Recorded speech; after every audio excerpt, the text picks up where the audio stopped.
রাবেয়া বসরি আল্লাহর একজন বান্দি। কয় আল্লাহর জন্য কেমন পাগল। রাত্র গভীর হয়ে গেলে রাবেয়া বসরি নামাজে দাঁড়াইয়া যাইতো। চোরের দল চিন্তা করলো রাবেয়ার ঘরের দরজাও খোলা, আজকে সুযোগ পাইলাম, রাবেয়ার ঘরের মধ্যে আজকে চুরি করব মনটা ভরে। ওই চোরের দল গভীর রাত্রে রাবেয়ার ঘরের মধ্যে ঢুকে যায়। ঘরের মধ্যে ঢোকার পর ভালো করে ঘরের মধ্যে খুঁজে মাল পায় না।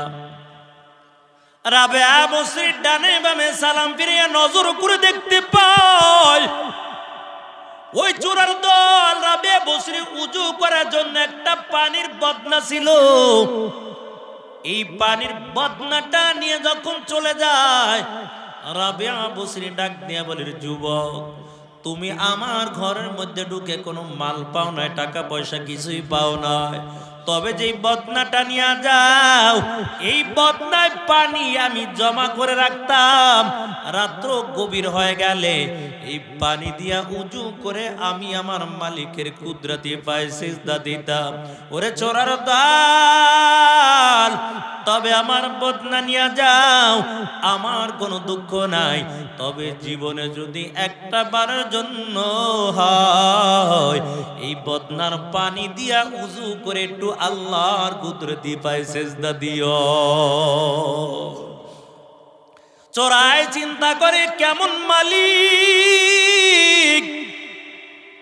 রাবেয়ার বদনা নিয়ে যায় আর আমাকে চোর বলে ধমক দেওয়ার কথা।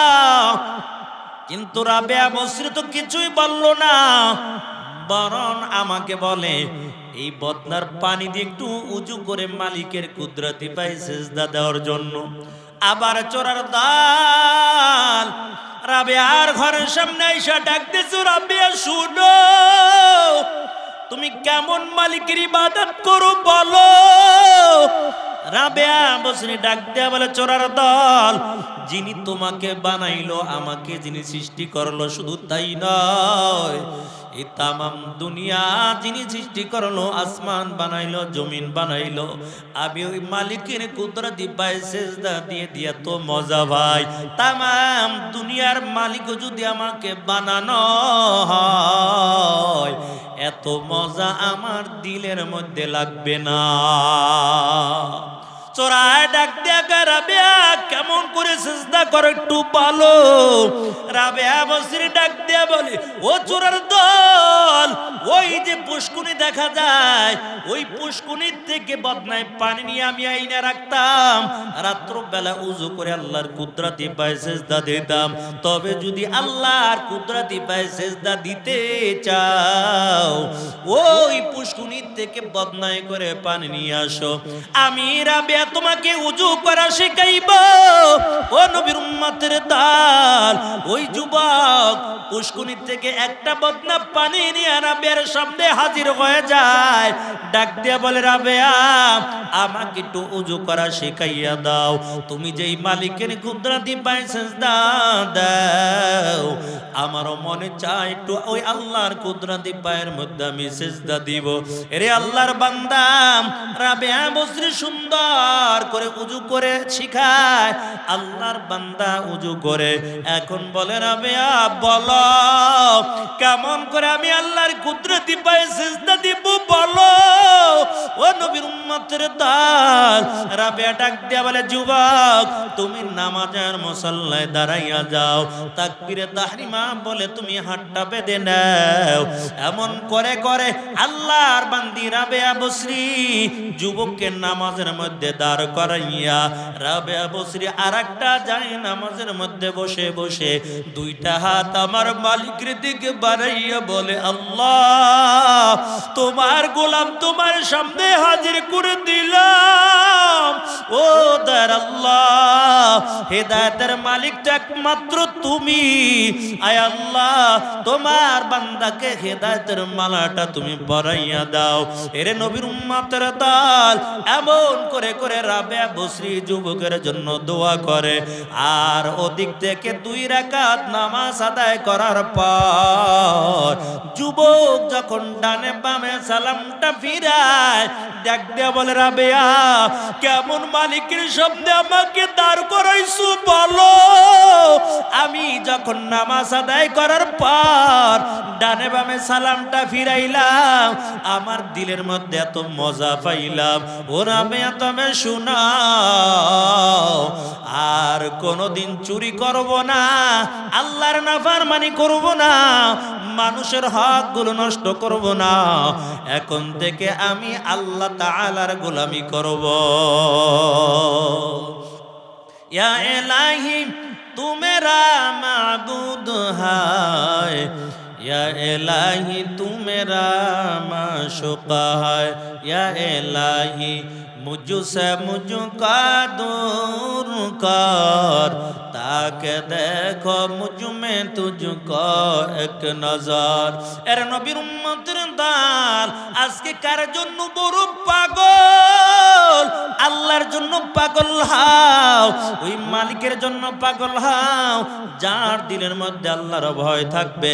ওই মানুষ গুনাহ করতে পারে না, মানুষের হক নষ্ট করতে পারে না। যার দিলের মধ্যে আল্লাহর বড় ভয়, ওই আল্লাহর বান্দা মানুষের হক গুলো নষ্ট করতে পারে না, কারণ তার দিলের মধ্যে তো আল্লাহর বড় ভয়। কিয়ামতের ময়দানে আল্লাহর সামনে দাঁড়াইয়া জবাব দেওয়া লাগবে। এরে আল্লাহর বান্দা, আল্লাহর পয়গম্বর সাহাবায়ে কেরামদেরকে নিয়ে বসে বসে বয়ান করে। আল্লাহ রাসূল ডাক দিয়া বলে, ও সাহাবায়ে কেরাম তবে শুনো, কিয়ামতের ময়দানে এমন একদল বান্দা আল্লাহর সামনে হাজির হয়ে যাবে, যাদের আমলগুলো দেখে আল্লাহ বড় খুশি হয়ে যাবে। কারণ তাদের আমলনামার মধ্যে হজের নেকি থাকবে, তাদের আমলনামার মধ্যে যাকাতের নেকি থাকবে, তাদের আমলনামার মধ্যে নামাজের নেকি থাকবে, কত দান সদকার নেকিগুলো আমলনামার মধ্যে থাকবে। এত আমল নিয়ে ওঠার পর আল্লাহর বান্দা মালিকের জান্নাতে যেতে পারবে না। সাহাবায়ে কেরাম ডাক দিয়া বলে, পয়গম্বর ওই লোকগুলো কারা? আল্লাহর নবী ডাক দিয়া বলে, তবে শুনো, কিয়ামতের ময়দানে আল্লাহ তাদের আমল দেখার পর মালিক বড় খুশি হয়ে যাবে। একদল আল্লাহর বান্দা মালিকের সামনে দাঁড়াইয়া বলবে, আয় আল্লাহ, তোমার বান্দাকে জান্নাতে দিতে পারবা না। আল্লাহ বলে, কেন তুমি বাধা দাও বলো। ওই বান্দা বলবে, মালিক এই বান্দার জমিন আমার জমিন কাছাকাছি ছিল, আমার 2 হাত জমিন দখল করে খেয়েছে, জুলুম করেছে। আয় আল্লাহ, দুনিয়ার মানুষের কাছে গেলাম, বিচার পাইলাম না, তবে তোমার কাছে বিচার দিয়েছিলাম। আল্লাহ আজকে তুমি বিচারটা করো। ওদিক থেকে আরেকদল পাওনাদার দাঁড়িয়ে যাবে, তারা বলবে, মালিক আমার কাছ থেকে টাকা নিয়ে টাকাগুলো দেয় নাই। আর একদল ব্যবসায়ী তারাইয়া বলবে, আল্লাহ আমার দোকান থেকে বাকি খাইলো, টাকাগুলো দেয় নাই। এমন পাওনাদার দাঁড়াইয়া বলবে, আর বলবে, আল্লাহ আজকে আমার টাকাগুলো দিতে বলো। দুনিয়ায় জমিন ভোগ করেছে, জমিন দিতে বলো। কিয়ামতের ময়দানে বান্দা জমিন পাবে না, টাকাও পাবে না। এরে আল্লাহর বান্দা, আল্লাহ বলবে, কি দিবা তাড়াতাড়ি দাও। এই বান্দার জমিন কেন দখল করেছো বলো, আজকে বান্দার জমিন দিয়া দাও। এই বান্দার টাকাগুলো কেন জুলুম করে খেয়েছো, এই বান্দার টাকাগুলো দিয়া দাও। বারবার বলার পর ওই বান্দা কিয়ামতের ময়দানে ঋণ পরিশোধ করার জন্য জায়গাও দিতে পারবে না, টাকাও দিতে পারবে না। আল্লাহ বলবে, তোমার নেকিগুলো আজকে পাওনাদারকে দিয়া দাও। নেকিগুলো দিতে দিতে আমলনামা বড় শূন্য হয়ে যাবে।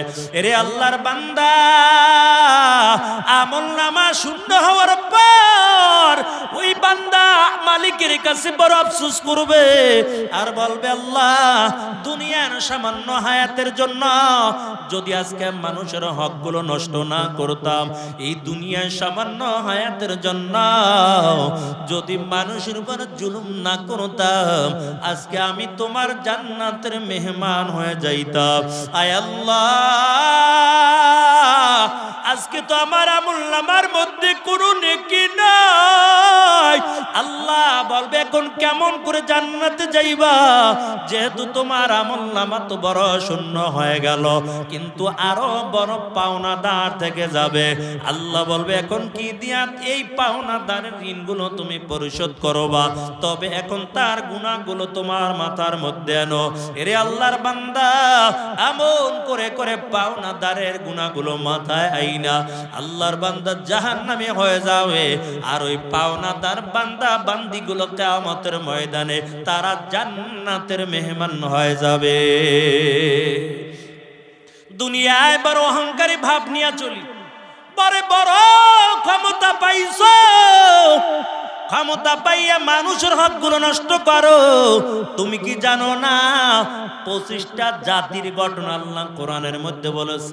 ওই ফেরাউনের ঘটনা আল্লাহ তাআলা কোরআনের মধ্যে জানায়, নমরুদের ঘটনা আল্লাহ কোরআনের মধ্যে জানায়, আর দুনিয়ার মানুষদেরকে সাবধান করে দেয়, ও দুনিয়ার মানুষ ক্ষমতা পাইয়া অহংকারী করবা না, তাকাব্বুরি করবা না, কারণ একটু নজর করে দেখো ফেরাউন বড় অহংকারী করেছে, ফেরাউনকে দুনিয়ার জমিনের মধ্যে আল্লাহ ধ্বংস করে দিয়েছে। নমরুদ বড় অহংকারী করেছে, আল্লাহ তাআলা নমরুদকে দুনিয়ার মধ্যে ধ্বংস করে দিয়েছে। কয় নমরুদ কেমন অহংকারী করেছে রে যুবক, বড় ক্ষমতার মালিক, পাওয়ার পর ওই পাহাড়ের টিলায় উঠা আসমানের দিকে তীরটা মারছে, আল্লাহকে মেরে ফেলবে। ইব্রাহিম পয়গম্বর বলে আমার আল্লাহর সঙ্গে পাল্লা দিও না, আমার আল্লাহর সঙ্গে নমরুদ তুমি পারবা না। বড় পাহাড়ের টিলার মধ্যে ওঠার পর আসমানের দিকে যখন তীরটা মারছে, আল্লাহ তাআলাও তীরের মাথার মধ্যে একটু রক্ত লাগাইয়া দিছে। তীরটা ঘুরে যখন আবার জমিনের মধ্যে আসলো, নমরুদ এখন পাগল বেশে শহরে অলিতে গলিতে দৌড়ায় আর কয় ইব্রাহিমের খোদাকে আমি মারলাম, ইব্রাহিমের খোদা আর নাই, এখন আনা রব্বুকুমুল আলা, আমি তো বড় খোদা। ইব্রাহিম পয়গম্বর ডাক দিয়া বলে এর নমরুদ সাবধান, আমার আল্লাহর সঙ্গে পাল্লা দিয়া পারবা না, আল্লাহর সঙ্গে তুমি পাল্লা দিও না। এমন করে করে যখন ইব্রাহিম পয়গম্বর বলতেছে, নমরুদ বলে আরে ইব্রাহিম তবে শুনো, আমার তো বড় ক্ষমতা রয়েছে, তবে বলো তোমার আল্লাহ আমার সঙ্গে যুদ্ধ করবে কিনা। দেখো তোমার আল্লাহ যদি বেঁচে থাকে তাহলে আমার সঙ্গে যুদ্ধ করতে বলো। ইব্রাহিম পয়গম্বর বলে আমার আল্লাহর সঙ্গে পাল্লা দিয়া পারবা না। নমরুদ কয় দেখো তোমার আল্লাহ যদি রাজি হয়ে যায় আমি তোমার আল্লাহর সঙ্গে আমি যুদ্ধ করব। ইব্রাহিম নবীও জানায় এর নমরুদ তবে শোনা, যদি আমার আল্লাহর সঙ্গে যুদ্ধ করতে চাও আমার আল্লাহ তোমার সঙ্গে যুদ্ধ করার জন্য রাজি, তবে কোন জায়গায় কোন সময় যুদ্ধ করবা বলো। ওদিক থেকে নমরুদ ডাক দিয়া বলে অমুক ময়দানের মধ্যে আগামীকাল সকাল 10টা বাজে তোমার আল্লাহর সৈন্য বাহিনী নিয়ে হাজির থাকবা, দেখবো তোমার আল্লাহর কেমন ক্ষমতা রয়েছে আর আমারও বা কেমন ক্ষমতা রয়েছে। আল্লাহ সাবধান করে দেয় ওয়ামাকারু ওয়ামাকারাল্লাহ ওয়ামাকারু ওয়ামাকারাল্লাহ আল্লাহু খায়রুল মাকিরিন।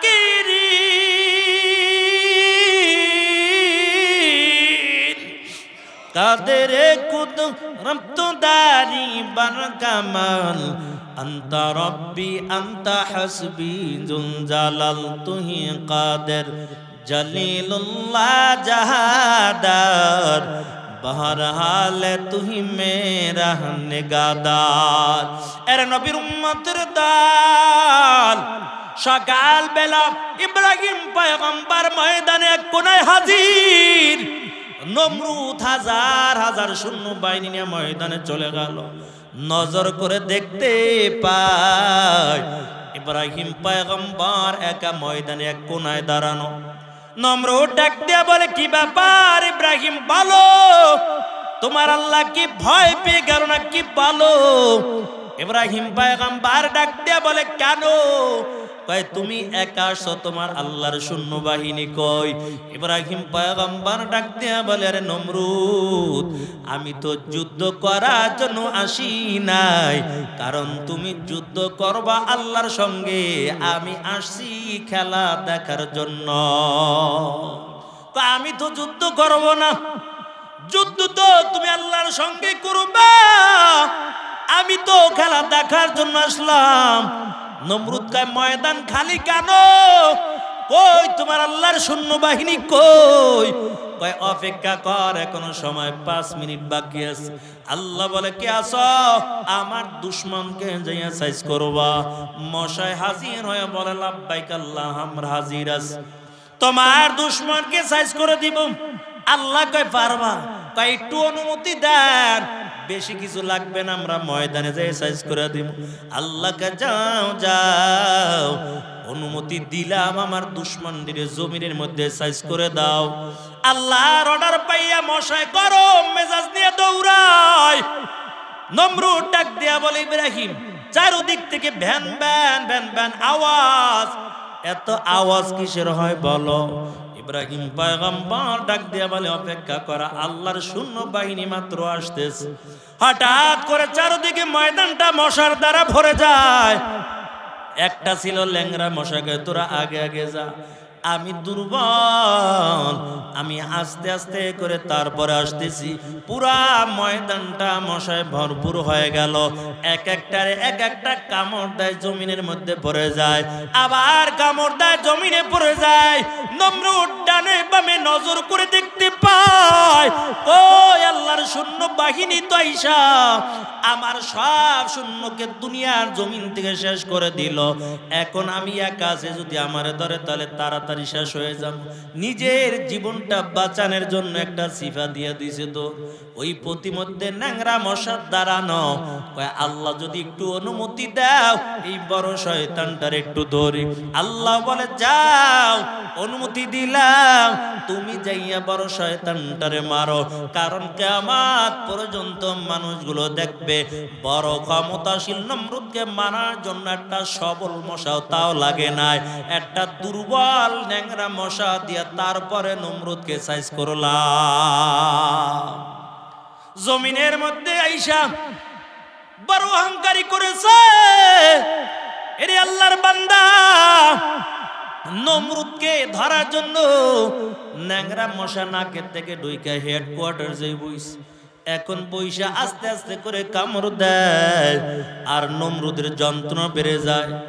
তাড়াতাড়ি দৌড়াইয়া রাজ দরবারে হাজির, বলে, কে কই আসো? তাড়াতাড়ি আসো, আমার মাথার মধ্যে টিপ দাও, কারণ মাথার ব্যথা সইতে পারি না। মাথা ব্যথা কিন্তু মারাত্মক একটা ব্যথা। কয়, তাড়াতাড়ি মাথাটা টিপতে থাকো। মাথা যখন টিপে একটু আরাম লাগে, আবার কামড় দেয়, যন্ত্রণা সইতে পারে না, আবার আস্তে করে একটু থাবড় দেয়, মশায় কামড় বন্ধ করে দেয়। যাদের ঘরে কাঠের ফার্নিচার আছে দেখবেন, দিনের বেলা বা মাঝে মাঝে রাত্রবেলা কিটির কিটির করে কাটতে থাকে। কাঠের মধ্যে আস্তে করে বাড়ি দিলে কাটা বন্ধ হয়ে যায়, পোকায় আস্তে করে চুপ হয়ে যায়। নমরুদের মাথার মধ্যে মশা ঢুইকা যখন কামড় শুরু করে, থাবড় মানে তো কামড় বন্ধ করে দেয়, আবার যখন থাবড় বন্ধ করে দেয়, কামড় শুরু হয়ে যায়। বড় ঝামেলার মধ্যে পড়ে গেল। নমরুদ ডাক দিয়া বলে, তাড়াতাড়ি থাপড়াইতে থাকো, কারণ থাপড় দিলি তো মজা। থাপড়াইতে থাপড়াইতে হাত ব্যথা হয়ে গেছে। কয়, ও বাদশা মহারাজ, আর পারি না, একটু যদি আমাদের সুযোগ করে দিতেন আমরা চলে যাইতাম। কয়, তোমাদের সুযোগ করে দিলে আমার যন্ত্রণা তো আরো বাইরে যাবে, কে দেখবে তাড়াতাড়ি বলো। আবার দুইজনকে নিয়োগ দিল, এই দুইজন রাত্রবেলা টিপবে, আবার এই দুইজন তোমরা রাত্রবেলা ঘুমাইবা, তারা দিনের বেলা টিপবে। এমন করে করে লোক ভাগ ভাগ ভাগ ভাগ করে নিল। নতুন করে যখন আবার লোক আসলো, কয় ও বাদশা মহারাজ, এত থাপড় দিলাম, এত টিপলাম, তারপরে মাথা তো কমে না। নমরুদ কারো জোর দে, মশায় ঘিয়ার একটা বাড়াইয়ে দিস, আর কাজ হয় না, থাপড়ও কাজ হয় না, জোর দে। আর একটা পাশে থেকে কয় বাদশা মহারাজ, যেহেতু থাপড়ও কামায় না, ঘুষিতেও কামায় না, তবে আমার কাছে ছোট্ট একটা বুদ্ধি আছে। কয় কি বুদ্ধি? কয় কইলে আবার মাইন্টেন করবেন নি। কই বেটা, মাইন্ড করার সুযোগ কই, তাড়াতাড়ি বল। কয় বাদশা মহারাজ, যদি একটু বলেন তাহলে অনুমতি দিলে দিয়ে দেখতে পারি। কয় কি দিয়া দিবি? আমার পায়ের নিচে শক্ত জুতা আছে, যদি অনুমতি দেন একটু জুতা দিয়া পিটাইয়া দেখি কেমন মজা লাগে। নমরুদ ডাক দিয়া বলে, দে, তবে দরজা জানালা বন্ধ করে লাও, কারণ আমি তো দাবি করেছিলাম আনা রব্বুকুমুল আলা, আমি তো বড় খোদা। এখন খোদায় যদি জুতার বাড়ি খায়, সকালবেলা মানুষে জারুর বাড়ি দিবে, তাড়াতাড়ি দরজা জানালা বন্ধ কর। দরজা জানালা বন্ধ করে জুতা দিয়া পিটায়। ও নবীর উম্মতের তাল, জুতার বাড়ি কে খাওয়ায়? একটু জবানটা খুলে আওয়াজ দিয়ে বলে।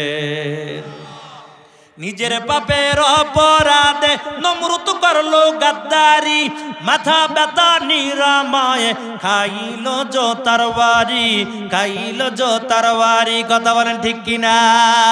নিজের পাপের অপরাধে নমরুদ করলো গাদ্দারি, মাথা ব্যথা নিরাময়ে খাইল জোতার বাড়ি, খাইল জোতার বাড়ি। এ তো হলো আল্লাহর সঙ্গে, এ তো হলো আল্লাহর সঙ্গে বাহাদুরির পরিণাম। পায়ে পারলে সম্মান জোতা, গায়ে পারলে অপমান, পায়ে পারলে সম্মান জোতা, গায়ে পারলে অপমান। কথা বলেন ঠিক কিনা?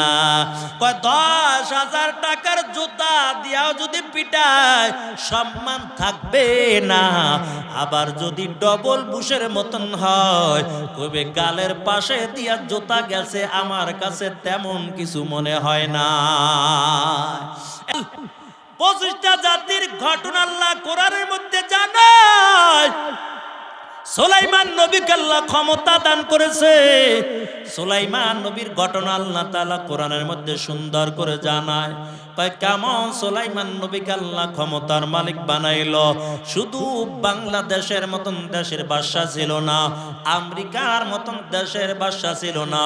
তাই সুলাইমান নবীকে আল্লাহ তাআলা তামাম দুনিয়ার বাদশাহী দান করেছে। কত সুন্দর করে রাজত্ব চালায়। সুলাইমান নবীকে আল্লাহ তাআলা একটা আংটি দিয়েছিল, এটা হলো তার মুজিজা। এক এক নবীকে আল্লাহ তাআলা এক একটা মুজিজা দান করেছে। মুসা নবীকে মুজিজা দিয়েছে, হাতের মধ্যে একটা লাঠি, লাঠি দিয়া যদি সাগরে পানির মধ্যে আঘাত করে দিত, দুই পাশের পানি দুই দিকে ভাগ হইয়া মাঝখান থেকে সুন্দর রাস্তা হয়ে যাইত। আমাদের পয়গম্বর মুহাম্মদুর রাসূলুল্লাহ সাল্লাল্লাহু আলাইহি ওয়াসাল্লাম কে আল্লাহ একটার দুইটা মুজিজা দান করে নাই, আখিরি পয়গম্বরকে কমপক্ষে 1000 মুজিজা আল্লাহ দান করেছে। ইমামুল আউয়ালিন আল আখিরিন বাহরে সাদাকা রাহমাতাল লিল আলামিন সাইয়্যিদুল কাওনাইন খাতামুল মুরসালিন আখিরা মুদবুদ ফখরুল আউয়ালিন সদা জুদাশ রাহমাতাল লিল আলামিন মসজিদে ওশুদ হামারু ওয়া জমিন ওয়াম্মা আরসালনাকা ইল্লা রাহমাতাল লিল আলামিন।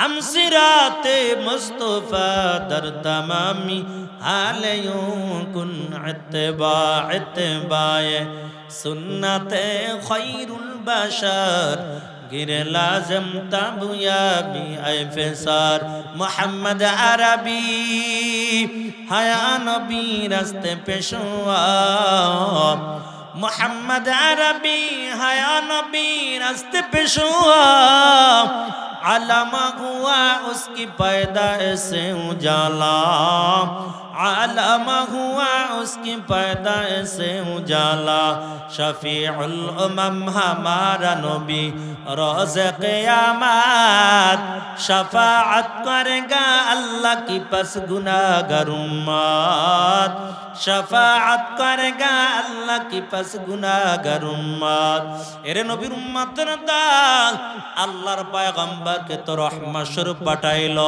আর সুলাইমান নবীকে যে আংটি দিয়েছে আল্লাহ একটা মুজিজা স্বরূপ দিয়েছে বা সুলাইমান দাদে মুলক সরওয়ারি শুধু মতে খাতে মশদাওয়া পরি কয় সুলাইমান আংটি দেওয়ার কারণে জিন পরিগুলো এমন কি গর্তের পিপিলিকাও পর্যন্ত সুলাইমানের কথা অনুযায়ী চলে রে আল্লাহর বান্দা সুলাইমান পয়গম্বর যখন রাজসিংহাসনে বসে গেল রাজসিংহাসনে বসে সুন্দর করে তামাম দুনিয়ার তামাম পৃথিবীর বাদশাহী পালন করে এই তামাম পৃথিবীর বাদশাহীর শাসন যখন সুলাইমান নবী করে যখন বিবাহ করার বয়স হয়ে গেল রাজ্যের মধ্যে একটা ঘোষণা দিয়ে দিল 4 গুণওয়ালা মেয়ে বিবাহ করবে এরে আল্লাহর বান্দা যেই মেয়েটার মধ্যে 4টা গুণ থাকবে তাকে সুলাইমান পয়গম্বর বিবাহ করবে তবে 2 গুণওয়ালা মেয়ে পাওয়া যায় 3 গুণওয়ালা মেয়ে পাওয়া যায় 4 গুণওয়ালা মেয়ে পাওয়া যায় না সুলাইমান পয়গম্বর বিবাহ করে না এরে যুবক তুমিও যদি সুলাইমানের মতো 4 গুণওয়ালা মেয়ে বিবাহ করতে পারো আর শান্তির জন্য মাজারে যাওয়া লাগবে না হুজুরের কাছে দোয়া চাওয়া লাগবে না অটোমেটিক ভাবে তোমার ঘরের মধ্যে আল্লাহর দেওয়া শান্তি নাজিল হতে থাকবে 4টা গুণ যদি গুণওয়ালা মেয়ে বিবাহ করতে পারো ওই মেয়ে দিয়া সংসারের মধ্যে সুখী হয়ে যাইবা ওই মেয়ে দিয়া তোমার জীবনে কষ্ট আসবে না আর আজকে আমরা তো বিবাহ করার আগে দুনিয়াদার দেখি দিনদার দেখি না এই জন্য বিবাহ করার পর সংসারে এমন অশান্তি শুরু হয়ে যায় দুনিয়ার জমিনে ঘরটা একটা জাহান্নামের টুকরা হয়ে যায় দুনিয়াদার দেখি দিনদার দেখি না স্বামীও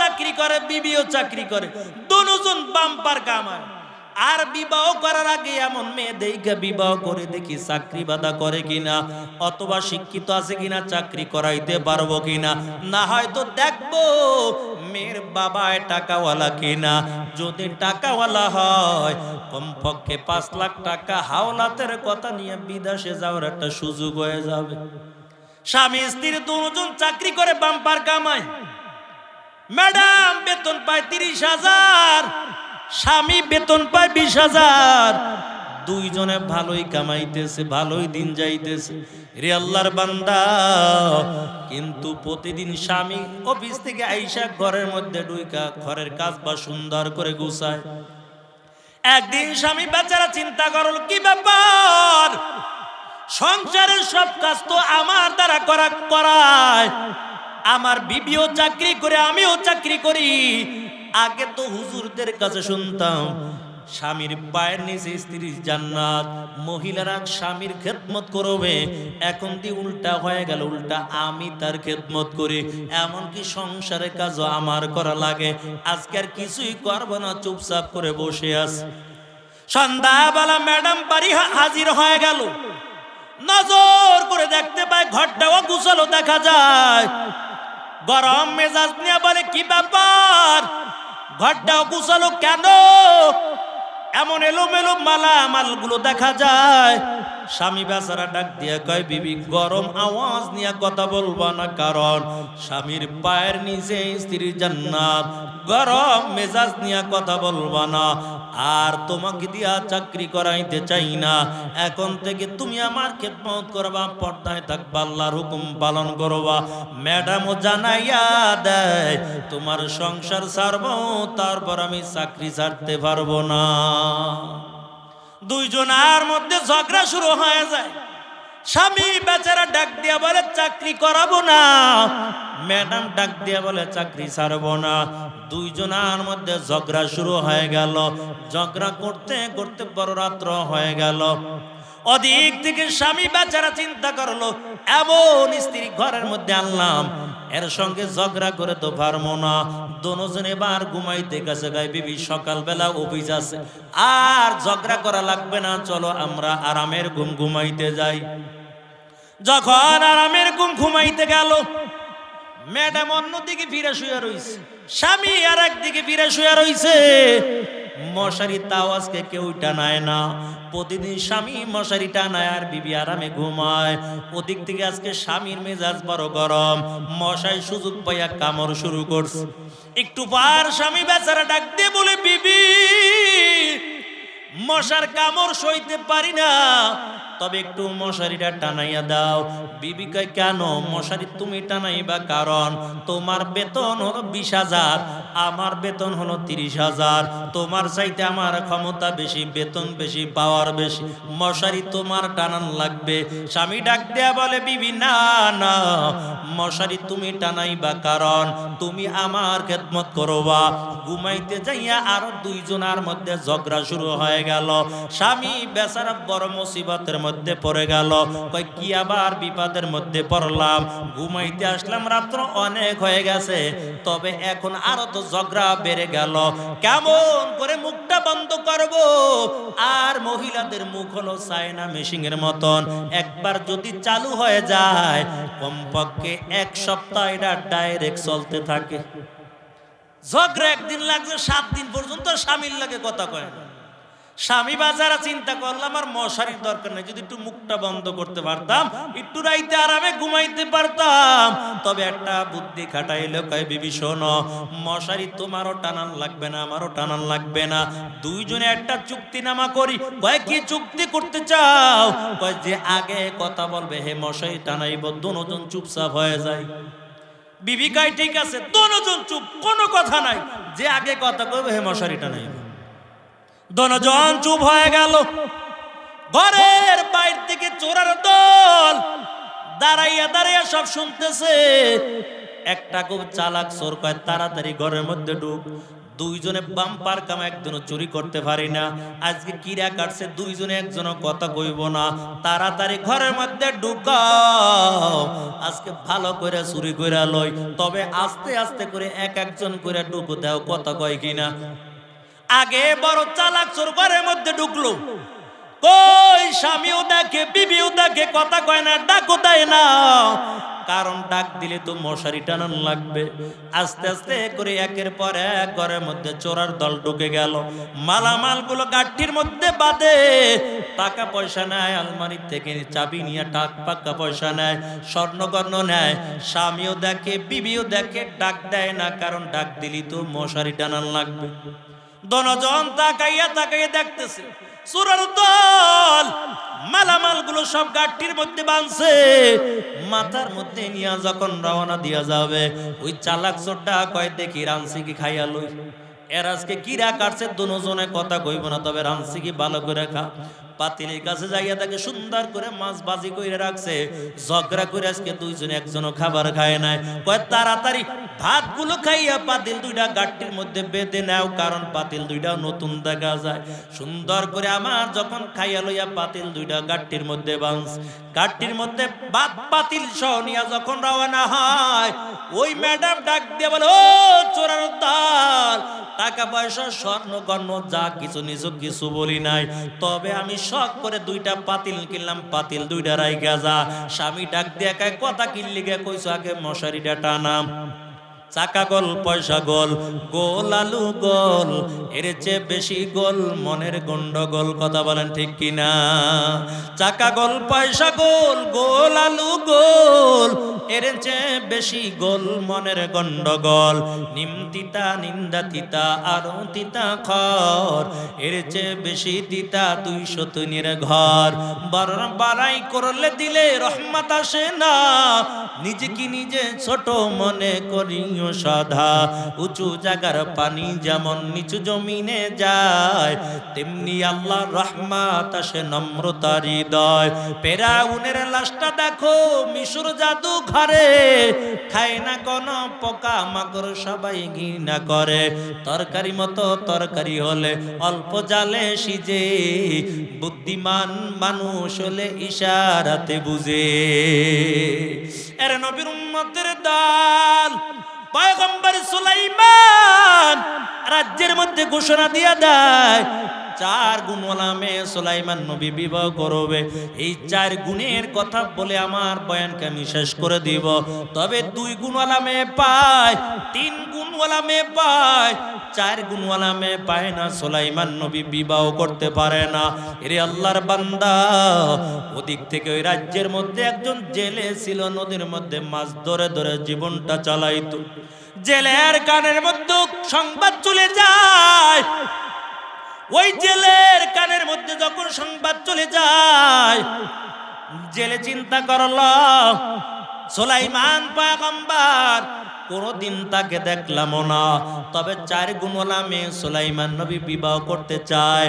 আল্লাহ আমাকেও যে সন্তান দান করলো, আমার মনে হয় আমার মেয়েটার মধ্যে আল্লাহ তাআলা 4টা গুণ দান করেছে। তবে বাড়ি যাইয়া বিবির সঙ্গে পরামর্শ করলো, বিবি শুনো, একটা কথা বলতে চাই। বলে কি বলবা বলো। এই রাজ্যের বাদশা সুলাইমান নবী 4 গুণওয়ালা মেয়ে বিবাহ করতে চায়। রে বিবি, কত কষ্ট করে করে জীবনটা চালায়, তবে আমার মেয়েটার মধ্যে আল্লাহ 4টা গুণ দান করেছে। আমার মেয়েটা আমি সুলাইমানের কাছে বিবাহ দিতে চাই। সুলাইমান নবীর কাছে যদি মেয়েটা বিবাহ দিতে পারি, আর নদীর মধ্যে মাছ ধরা লাগবে না। কারণ সুলাইমান পয়গম্বর তো তামাম দুনিয়ার একজন বাদশা। বিবি ডাক দেয়া বলে, স্বামী না না, এটা কোনোদিন সম্ভব না। কারণ আমরা বড় গরিব, নদীর মধ্যে মাছ ধরে ধরে তুমি জীবনটা চালাও। সুলাইমান পয়গম্বর তো তামাম দুনিয়ার একজন বাদশা, কেমন করে সুলাইমানের কাছে বিয়ার প্রস্তাব নিয়ে যাইবা? স্বামী ডাক দেয়া বলে, বিবি যা বলেছো সত্যই বলেছো। কারণ সুলাইমান তো তামাম দুনিয়ার বাদশা, আমি তো বড় গরিব মানুষ। কিন্তু আওয়াজটা যখন মেয়ের কানের মধ্যে চলে যায়, মেয়েটা ডাক দিয়া বলে, মা চিন্তা করা লাগবে না, আমি সুলাইমানের কাছে বিয়ার প্রস্তাবটা পাঠাবো। কারণ যে আল্লাহ সুলাইমানকে তামাম দুনিয়ার ক্ষমতা দান করলো, ওই আল্লাহ যদি চায় সুলাইমানের বিবি হিসাবে আমাকে কবুল করে নিতে পারে।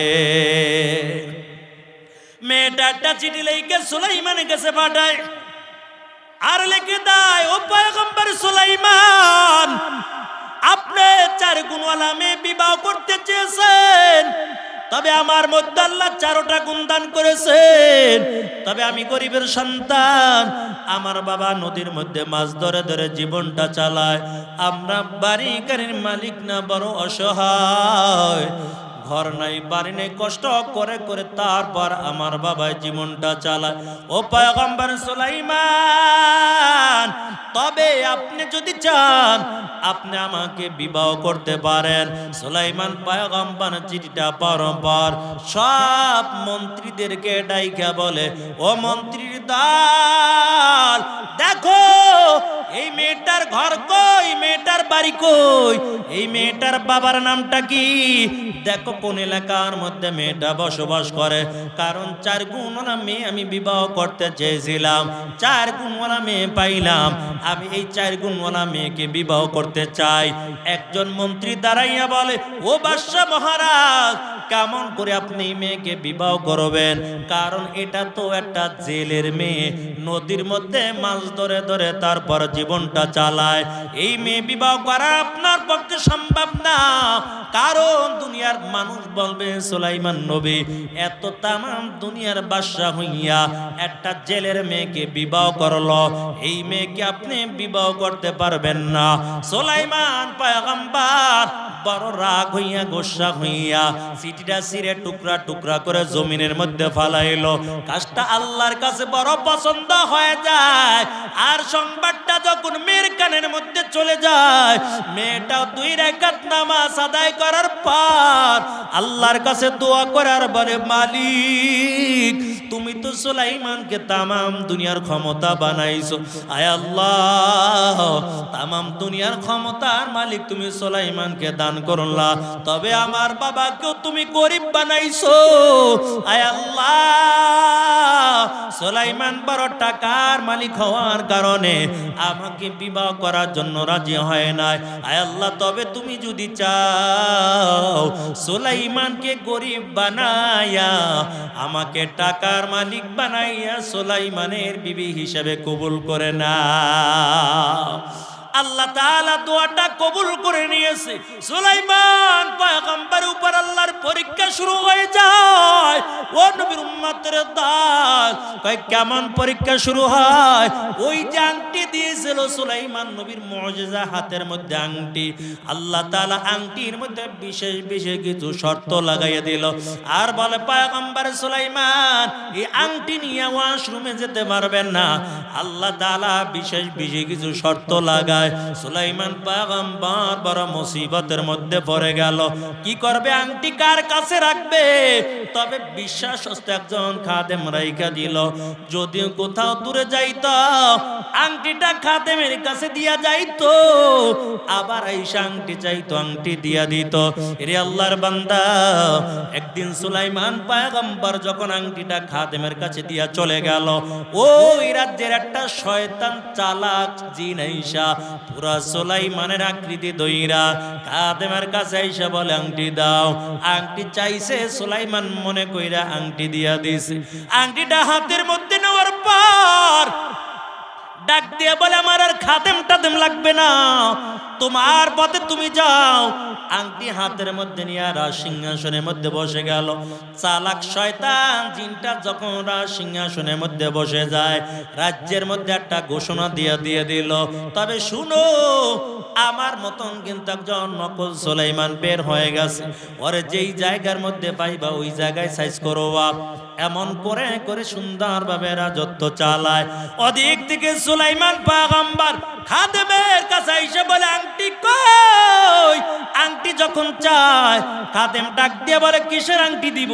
আংটি তো সুলাইমানের আংটি, সুলাইমান নিয়ে যায়। সুলাইমানের আংটি নিয়ে সুলাইমান রাজ সিংহাসনে বসে গেছে। সুলাইমান নবী ডাক দিয়ে বলে, কোন সুলাইমান নিছে? আমার নামই তো সুলাইমান। হঠাৎ করে চিন্তার মধ্যে পড়ে গেল। সুলাইমান পয়গম্বর ডাক দিয়ে বলে, হায় রে, বড় সর্বনাশ বুঝি হয়ে গেল। তাড়াতাড়ি আবার সিংহাসনে চলে গেল। নজর করে দেখতে পায় আংটি জিনের শয়তান হাতের মধ্যে নিয়ে তারপর রাজত্ব চালায়। আংটি গেছে জিনের শয়তানের হাতে। সব মানুষগুলো এখন জিনের কথাই শুনে। সুলাইমান নবী যখন রাজদরবারে হাজির হয়, ওই চালাক শয়তান জিনটা ডাক দিয়ে বলে, দেখো নকল সুলাইমান আইছে, বেজার লাইগা যাইবে। এরে ভালো কইরা মাইরা দুইরা হাতে পাই বেঁধে হাজার হাজার শত শত মাইল দূরে ফেলে দাও, না হলে তো বেজার লাইগা যাবে। কারণ তারাও দেখতে যেমন দেখা যায়, আমারও তেমন দেখা যায়। এরে আল্লাহর বান্দা, আংটি এখন জিনের শয়তানের হাতে। সব মানুষগুলো তার কথাই শুনে সুলাইমান নবীর হাতে পায়ে বেঁধে শত শত মাইল দূরে ফেলে দেয়, রাস্তার কিনারায় ফেলে দেয়। ওই জেলে যখন মাছ ধরে আবার যখন বাড়ির দিকে রওনা হয়, নজর করে দেখতে পায় এত সুন্দর ফুটফুটে চেহারার ওদিকের একটা যুবক রাস্তার কিনারার মধ্যে পড়ে আছে। আমার সময় জেলে ডাক দিয়ে বলে, যুবক, কোথায় তোমার বাড়ি, কোথায় তোমার ঘর? এমন অবস্থাটা কেন? বলো কি হয়েছে তোমার? সুলাইমান নবী চিন্তা করলো, নামের পরিচয় দেওয়া যাবে না, কারণ সবাই জানে এখন নকল সুলাইমান। আমার হাতের মধ্যে আংটিও নাই, আর আমার কোনো ক্ষমতাও নাই। সুলাইমান নবী নামটা গোপন রাইখে ডাক দিয়ে বলে, যুবক, তবে আমি বড় অসুস্থ, যদি তোমার মনে চায় একটু বাড়িতে নিয়ে সেবা যত্ন করে সুস্থ করে দাও। যাও। জেলে সুলাইমান নবীকে নিয়ে বাড়ি চলে গেল। সেবা যত্ন করার পর যখন সুস্থ হয়ে যায়, একদিন জেলে ডাক দিয়ে বলে, এরে যুবক, কোথায় তোমার বাড়ি, কোথায় তোমার ঘর? তবে আমি কিছুই জানি না, তবে শোনাও, আমি বড় গরিব মানুষ, নদীর মধ্যে মাছ ধরে ধরে জীবনটা চালাই। তবে তুমি যদি চাও আমার সঙ্গে নদীর মধ্যে মাছ ধরতে যেতে পারো। সুলাইমান নবী চিন্তা করলাম, যাওয়ার কোনো জায়গা নাই, মাছ ধরার জন্য রাজি হয়ে গেল। যখন জেলের সঙ্গে মাছ ধরতে নদীর কিনারায় চলে যায়, অন্য দিনের তুলনায় ওদিন জেলে ডবল মাছ পেয়ে যায়। এমন করে করে দিন যায়, রাত্র যায়, মাস চলে গেল, বছর চলে যাবে। ও যুবক ভাই, ওদিক থেকে সুলাইমান নবীর জিনদের মধ্যে শক্তিশালী একটা খাদেম ছিল। এই খাদেম জিনটা চিন্তা করলো, একটা বছরের কাছাকাছি হয়ে গেল, সুলাইমান পয়গম্বর আমাকে একদিনও ডাকলো না। যেই সুলাইমান নবী সপ্তাহের মধ্যে কমপক্ষে আমাকে ডাক, একটা বছর হয়ে গেল, কেন সুলাইমান পয়গম্বর আমাকে ডাকে না? না জানি সুলাইমান নবী আমার উপর রাগ করেছে। ওই সুলাইমান নবীর খাদেম শক্তিশালী জিনটা চিন্তা করলো, আজকে সুলাইমানের রাজ দরবারে যাব, আমি সুলাইমানের সঙ্গে একটু দেখা করার জন্য যাব।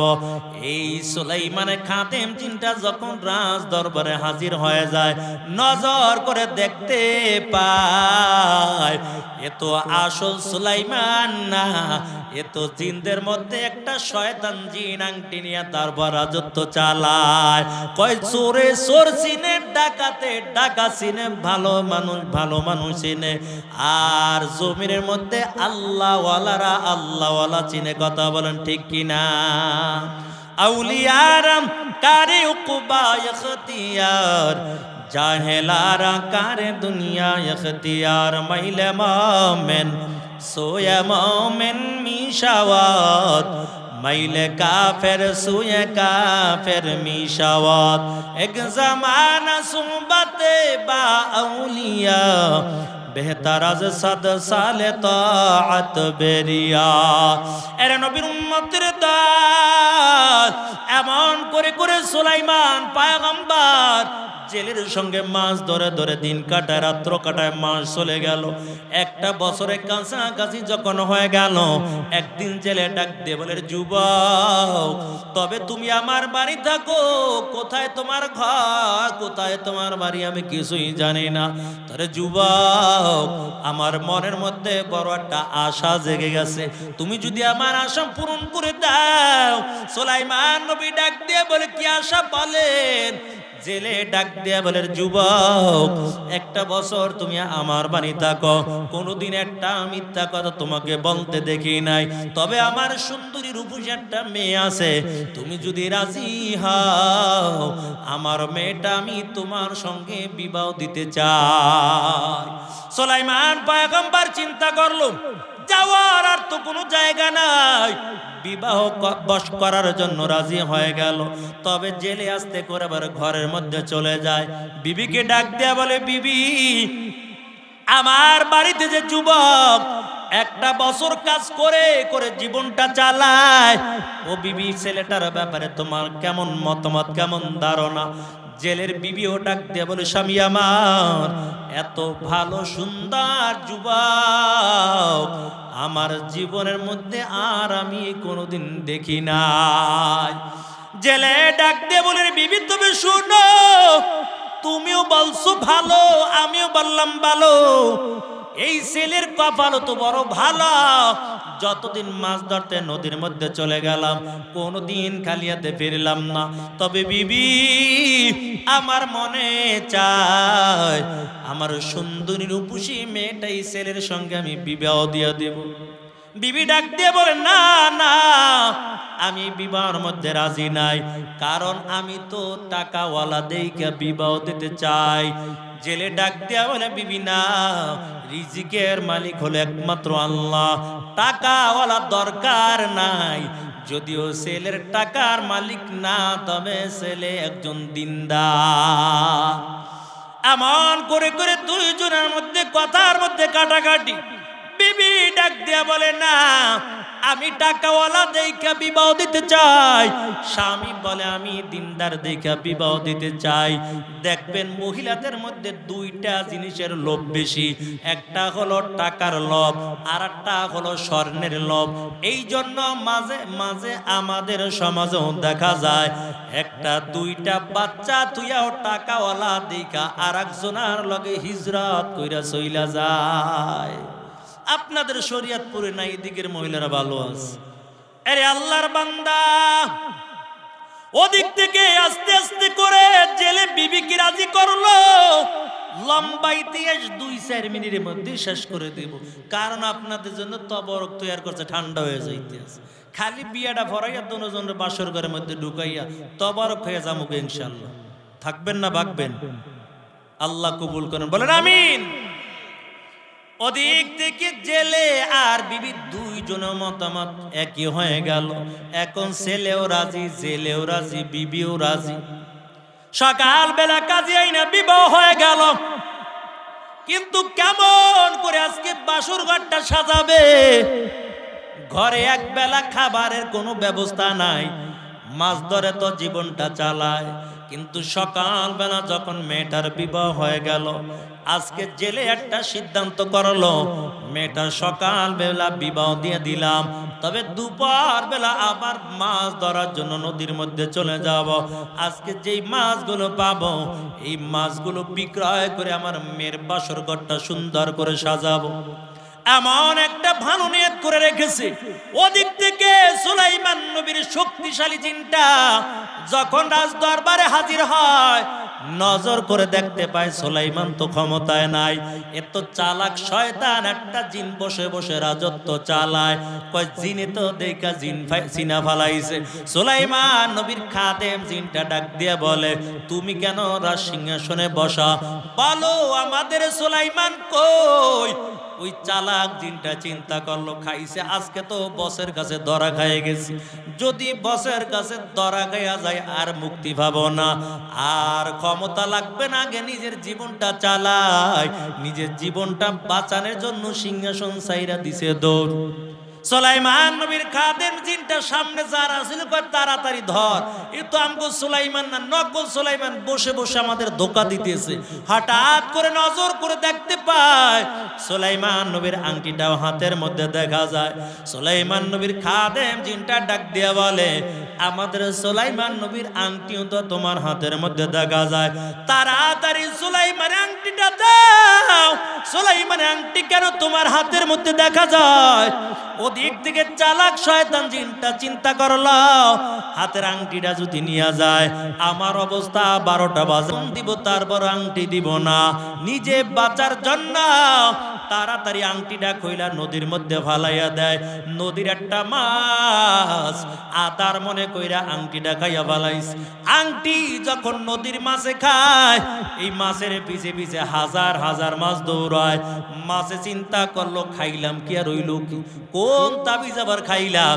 এতদিন তো একলা ছিলাম, ভালোই ছিলাম, এখন কি খাইলাম? যেই জায়গায় যাই হাজার হাজার মাছ আমার পিছে পিছে হাজির হয়ে যায়। এরে আল্লাহর বান্দা, আংটি ছিল সুলাইমানের হাতে, ক্ষমতাও ছিল সুলাইমান পয়গম্বরের। আংটি গেছে জিনের হাতে, ক্ষমতাও জিনের শয়তানের। আংটি গেছে মাছের পেটের মধ্যে, এখন ক্ষমতাও চলতে আছে মাছের। মাছটা পাগল হইয়া নদীর মধ্যে দৌড়ায়। দুবার বেলা জামাই শ্বশুর দুইজনে মিলে যখন নদীর মধ্যে মাছ ধরার জন্য চলে যায়, বিসমিল্লাহ বলে যখন নদীর মধ্যে জালটা ফালায়, ওই মাছটা পাগলের মতো ঘুরতে ঘুরতে জামাই শ্বশুরের জালের মধ্যে ঢুকে যায়। আর এই মাছের পিছে পিছে হাজার হাজার মাছ ঢুকে যায়। কিতাবের মধ্যে লেখে ওই দিন জামাই শ্বশুর দুইজনে মিলে পুরা এক নৌকা মাছ পেয়ে যায়। এক নৌকা মাছ পাইয়া জামাইও খুশি, শ্বশুরও খুশি। জেলে বড় মাছটা আলাদা কইরা রাইখা দেয়। বাকি মাছগুলো বিক্রয় করার পর দামি দামি মালামাল নিয়ে বাড়ির দিকে যখন রওনা হয়ে যায়, আর জেলে চিন্তা করলো বড় মাছটা রাখলাম, এই মাছটা আজকে বাড়িতে নিয়ে মেয়ের হাতের মধ্যে দিব, মেয়ে নিজে মাছটা কাটবে, নিজে ভাজি করবে। আজকে তার নতুন স্বামীর মুখে নিজের হাত দিয়া মাছটা নিজের হাত দিয়া তার স্বামীর মুখের মধ্যে দিবে। ও পর্দার আড়ালে মা গো, তুমিও তোমার স্বামীর মুখের মধ্যে একটা ভাতের লোকমা তুলে দাও।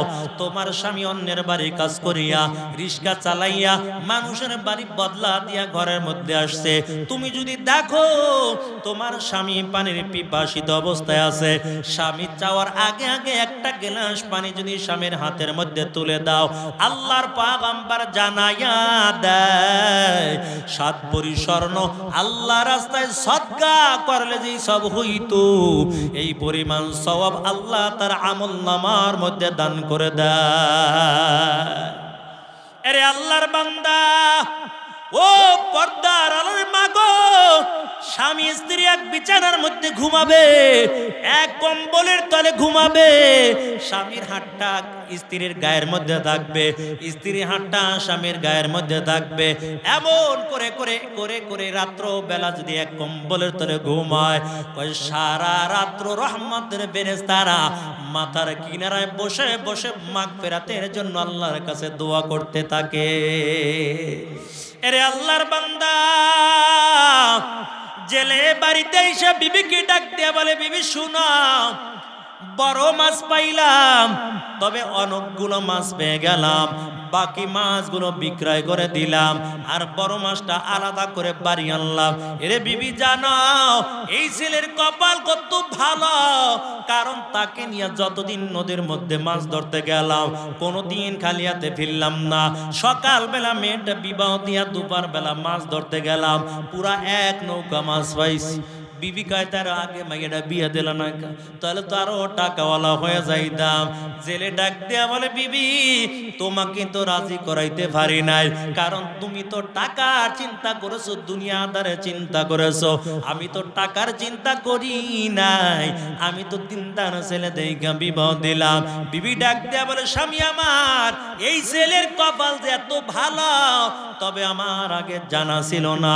জেলে ডাক দিয়া বলে, বিবি তবে বড় মাছটা আলাদা করে রাখলাম, এই মাছটা তুমিও কাটবা না, এই মাছটা মেয়ের হাতে দিবা, মেয়ে নিজে মাছটা ভাজি করবে, সুন্দর করে ভাজি করে তার স্বামীর মুখের মধ্যে খেতে দিবে। এরে আল্লাহর বান্দা, মাছটা যখন মেয়ের হাতের মধ্যে দেওয়া হয়, মেয়ে যখন বিসমিল্লাহ বলে মাছটা কাটলো, ওই সুলাইমান পয়গম্বরের আংটিটা ওই মাছের পেটের মধ্যে পেয়ে যায়। আংটিটা পাইয়া সুন্দর করে ধুয়ে মুছে রেখে দেয়।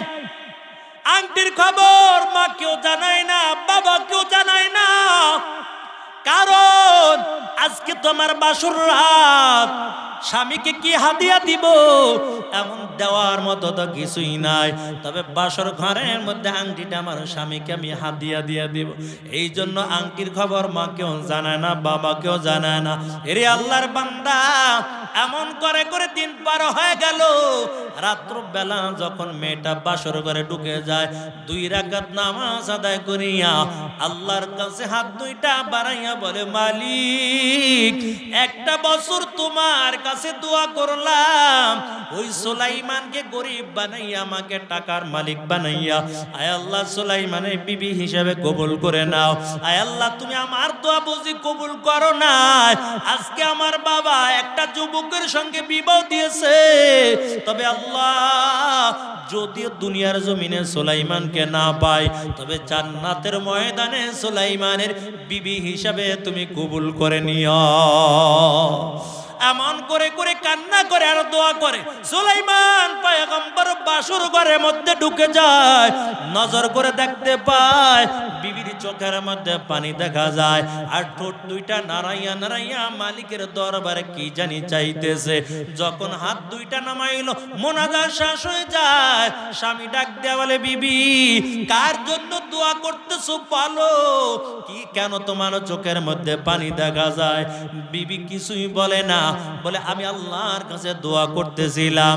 এমন সময় জেলে মেয়ের কথা শোনার পর যুবক ডাক দিয়া বলে, বিবি তবে তুমি কেন কান্না করো? তোমার চোখের মধ্যে কেন পানি দেখা যায় বলো? দুনিয়ার মধ্যে তোমার কোনো চাওয়া পাওয়া ছিল কিনা? এরে আল্লাহর বান্দা, মেয়েটা ডাক দিয়া বলে, স্বামী আমার, দুনিয়ার মধ্যে আমার চাওয়া পাওয়া ছিল, অর্থাৎ আমি একজনকে বড় পছন্দ করতাম। সুলাইমান নবী ডাক দিয়া বলে, কারে পছন্দ করতা বলো? এই রাজ্যের বাদশা সুলাইমানের জন্য বড় পাগল ছিলাম। সুলাইমান নবী বড় অবাক হয়ে গেছে, আমার জন্য পাগল? আমি জানি না। কেন সুলাইমানের জন্য বড় পাগল ছিলা বলো? মেয়েটা ডাক দিয়ে বলে, স্বামী আমার, সুলাইমান কে আল্লাহ তাআলা তামাম দুনিয়ার ক্ষমতা দিয়া দিয়েছে, তবে টাকার মালিক হওয়ার জন্য না, বাড়ি গাড়ির মালিক হওয়ার জন্য না, একমাত্র সুলাইমানের বিবি হিসাবে যদি আল্লাহ আমাকে কবুল করে নিত, কিয়ামতের ময়দানে আল্লাহর সামনে দাঁড়াইয়া বলতাম, মালিক দুনিয়ার জমিনে কিছুই করতে পারি নাই, তবে একজন পাঠানো পয়গম্বরের বিবি হইয়া আজকে তোমার সামনে হাজির হয়ে গেলাম। সুলাইমান পয়গম্বর এখনো নামের পরিচয় দেয় না, কারণ নামটা এখনো গোপন রেখেছে। সবাই জানে এখন নকল সুলাইমান। যদি বাসর ঘরে বলে আমার নামই তো সুলাইমান, পিড়া তো বাসর ঘরে শুরু হয়ে যাইব, কইব তাহলে তুমি নকল সুলাইমান, আমারে ধোঁকা দিতে আইছ। এই জন্য নামটা এখনো গোপন রেখেছে। তবে মেয়েটা কান্না করার বলে, স্বামী আমার, আর দুনিয়ার জমিনের মধ্যে সুলাইমানকে চাই না, এখন থেকে আপনার খেদমত করে যেন আমি দুনিয়ার থেকে বিদায় হতে পারি, আপনার হক গুলো যেন আমি আদায় করে নিতে পারি। এরে আল্লাহর বান্দা, ও পর্দার আড়ালের মা গো, তুমিও আল্লাহর কাছে দোয়া করো। তোমার স্বামীর যদি ও টাকার মালিক না, তোমার স্বামীও যদি কালো, দেখতেও ভালো দেখা যায় না, তবে আল্লাহর কাছে দোয়া করার বলে, মালিক আমি যতদিন দুনিয়ার জমিনের মধ্যে থাকবো, আমার স্বামীর খেদমত করে যেন দুনিয়া থেকে বিদায় হতে পারি। কারণ মায়ার নবীও জানাইয়া দেয়, স্বামীর আগে যদি বিবি দুনিয়া থেকে বিদায় হয়ে যায়, আর স্বামী যদি বলে আমার স্ত্রী খুব ভালো ছিল, আল্লাহ রাসূল বলেন ওই মহিলার জন্য আল্লাহর জান্নাত অপেক্ষা করতে থাকে। বাসর ঘরে দুইজনে মধুর মধুর আলাপ চলতেছে। ও নবীর উম্মতের দল, সুলাইমান পয়গম্বর ডাক দিয়ে বলে, বিবি তবে দেখি সুলাইমানের সঙ্গে পরিচয় করে দেওয়া যায় কিনা, চলো আমরা আরামে ঘুমিয়ে যাই, বাতি বন্ধ করে দাও, রাত্র অনেক হয়ে গেছে, আর আলাপ লাগবে না, মধুর মধুর আলাপ বাসর ঘরে অনেক হয়ে গেল।